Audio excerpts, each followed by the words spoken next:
Hey there, I'm at the Hot Springs Animal Shelter with Animal Services Director Dan Bugg and his little friend. Welcome. Yes, good morning.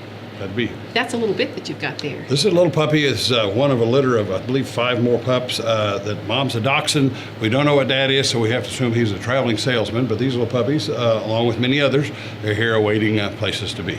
So cute. And when we're talking about little ones, just like human beings, they can be more vulnerable in the summertime, both the very young and the very old. Well, heat plays a significant factor in dogs surviving well in the summertime or doing well and thriving.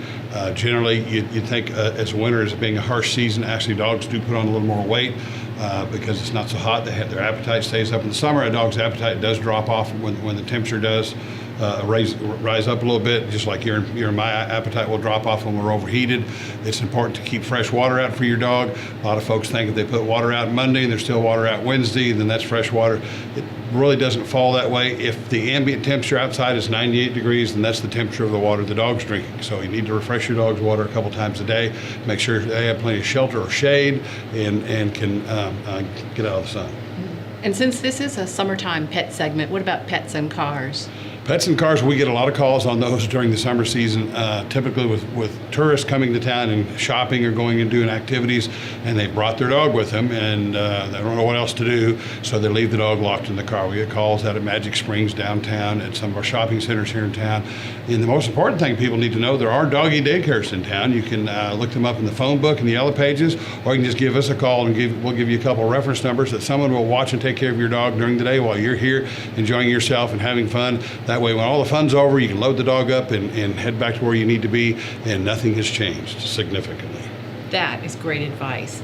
Now, also in recent months, we've had more reports of wildlife encroaching on urban areas. Tell us more about that. Well, as Hot Springs has continued to build over the past few years, we haven't had a lot of urban sprawl in the last few, but the past 10 years we had a large amount of urban sprawl where subdivisions and large gated communities were being placed up around the area. That displaces the wildlife in any area that you take and build upon.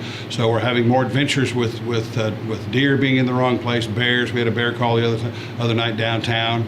We have a lot of raccoon issues, people having varmints up in their attic or eating their cat food off the back porch. And one thing they need to understand about specifically raccoons, foxes, and those species is they are very well known to have distemper, and that distemper that they carry is either the feline or the canine type, and is also able to infect your animals. So if you leave food on your back porch, for example, for your cat or your dog at night, and one of these characters comes over and eats out of your bowl, your dog's bowl unknowns to you, then your dog comes out the next day after you get up, let your dog out, and then your dog's automatically exposed to distemper. So make sure your dogs and cats' vaccinations are updated, and if you can at all possible, do not leave food out on the back porch or front porch to feed your animals. Make other arrangements to get them fed during the daytime, because otherwise you kind of make an attractive nuisance for the wildlife wanting to come in and looking for a source of food. Now, if you get calls about these wild animals, how do you respond? Well, generally, we get several different kinds. We get like snakes in the laundry room. That's very seems to be.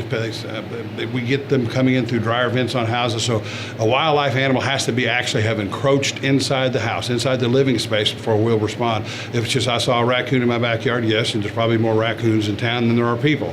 But so they have to be actually be encroached in the living space. People can come out here and check out traps to trap raccoons or squirrels or opossums or whatever they're having a problem with.